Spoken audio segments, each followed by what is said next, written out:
time, I'd like to open up the public comments. Thank you for your interest in communicating with the Indian Trail Town Board. Comments will be recorded and can be heard on the internet. Please note the following rules when addressing the Indian Trail Town Council. Each speaker has 3 minutes to speak to council. Please elect one speaker for groups whenever possible regarding the same message. Comments should be directed to all council members and not to specific individuals. Speakers are to remain respectful with reasonable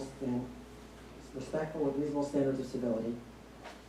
Anonymous emails will not be read. Written public comments will be read for a restricted period of 20 minutes. Then emails will be noted as opposing or supporting. Any grievances regarding staff should be communicated to the town manager or town attorney and not aired in this forum.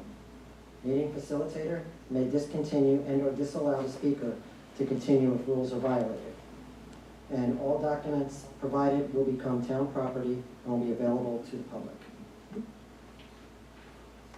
Our first speaker, Mr. Chair.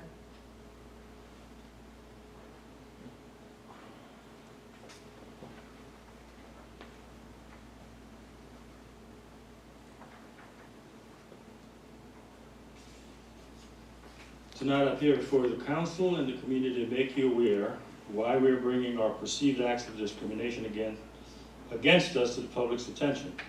On 4 previous occasions, we asked for a private conversation with the town manager. Our requests for that meeting were met with 2 prerequisites.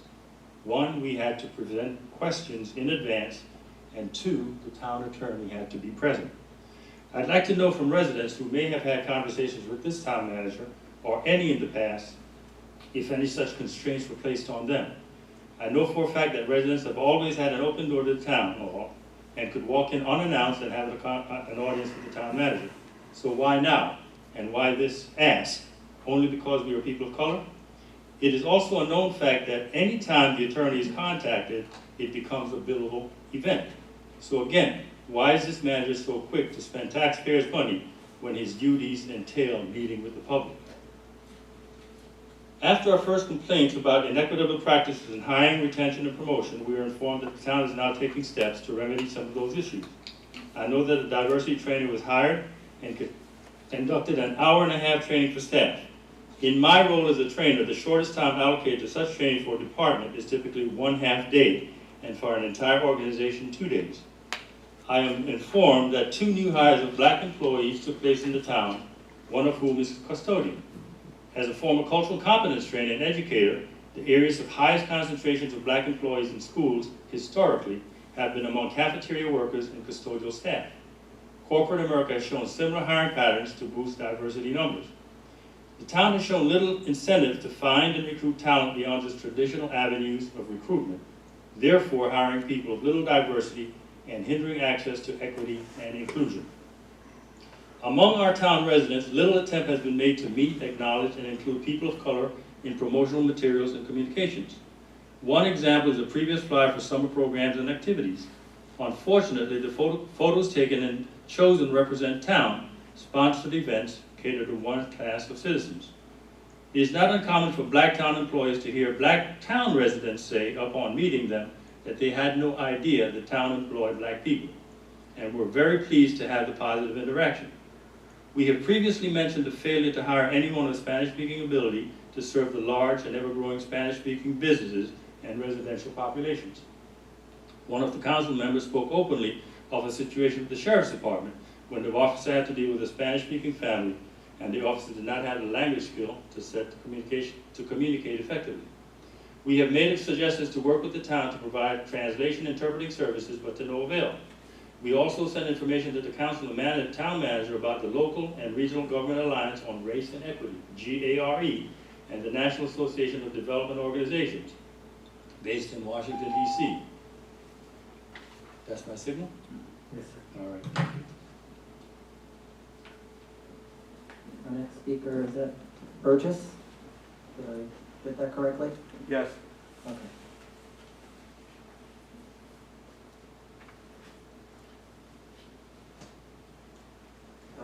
I'm going to speak on diversity, following up with my uncle, Mr. Chang. We have heard nothing from anyone at the town about connecting either organization to learn about or work being done on local municipalities on diversity, equity, or inclusion. I quote from Joe McKinney, member of the Adversary Council and Executive Director of the National Association of Development Organizations. Equity, inclusion, and diversity are values, not programs or policies. And it's never too late to change or strengthen these values. Effective, equitable decisions are not made at city council meetings. They're made throughout the process of creating and implementing public policy. Public employees may have an inclusive mindset throughout. According to the recently released U.S. Census Bureau, the Charlotte area is becoming more diverse. New census data show that some of the fastest shifts happening are in the suburbs. The Asian population in Union County increased by 193%. They are the first and second largest percentage increases in the Asian population among the state's 100 counties. Among other racial ethnic groups in Union County, the Latino Hispanic population grew by 44%, the black population by 15%, and the white population by 7%. Our call for change in the hiring, retention, and promotion of a diverse workforce would allow Indian Trail to attract needed talent and help to grow both the residential and commercial markets. People from different cultures and linguistic populations are coming here without any marketing. One needs to ask what would happen if there was an intentional and directed plan in place to make Indian Trail a business-friendly town, as it was recognized as a family-friendly town in 2009 by Family Circle magazine. It all starts with the council and the quality of its administration. After decades of failure, companies are now being forced to acknowledge the need for well-thought-out plans and develop and retain people to ensure equity and give all employees a sense of belonging. Expectations are changing. CEOs and HR leaders alike are being asked by their teams, customers, and shareholders to commit to increasing diversity. They need to not only hire but retain a diverse workforce and measure diversity at all levels, including leadership, executive, and board roles. Stakeholders are demanding that companies increase racial and ethnic diversity, resulting in a renewed focus on candidates who are Black, Indigenous, and people of color. With mounting pressure, leaders are examining how to increase all types of diversity, including but not limited to gender, identity, sexual orientation, age, ability, and neurodiversity. Thank you.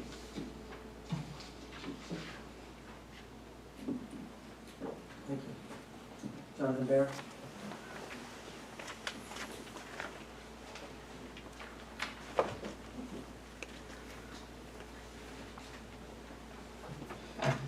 So for 2 months, I've been sending emails that have been unresponded to and not even acknowledged. And all I wanted was an answer to a simple question. And so I'm going to read that into the record, since the mayor over a month has refused to read this email that I sent to him over a month. State your name and address for the record, please, sir. Mayor and town council. Jonathan, you were asked to state your name and address. Do it, or I'm going to remove you You know from my town name. comments. You know, No, it's state on the it. record. It's already on the record. Okay, your time is up. Mr. McLaurin Time is up. has informed me that I have to address the whole council. So, town council, please answer the following question one by one. Jonathan, For your council feedback to Jonathan, your public time is comments, up. Please stop. yes or no? Do you support the Day of Healing, Prayer, and Reflection Jonathan, you can proclamation stop that or you're Mayor going to be removed Alvarez from the meeting. read on 6/19/2020, which reads in part, whereas I, Mayor of Indian Trail, members of Indian Trail Town Council, and Indian Trail Town staff, pause to recognize the senseless and tragic death of George Floyd on May 26, 2020. So, yes or no, do you support that proclamation? Do you support the Okay, proclamation? you know what, Kevin, it's okay. Yes, I support that proclamation of a day of peace and unity What about the that was rest of brought the forth before the council. I asked the whole council, and I expect an answer from each one. if they're willing to answer. Mayor, this is public comment, there is no, Well, he's the last one to Requirement. speak, his time is up, so I'm going to move all right, over the to board, council if the comments. board is, if the I'm board moving, agrees, they okay. can take the. Your time is up, I'm going to move over to council comment, reply to comments. I have no comments. Mike? David? What is the question, John? The question is, yes or no? Do you support the Day of Healing, Prayer, and Reflection proclamation the Mayor Alvarez read on 6/19/2020, which reads in part, whereas I, Mayor of Indian Trail, members of Indian Trail Town Council, and Indian Trail Town staff pause to recognize the senseless and tragic death of George Floyd Okay, on May I 25th, support it. 2020. I support it. Thank you very much.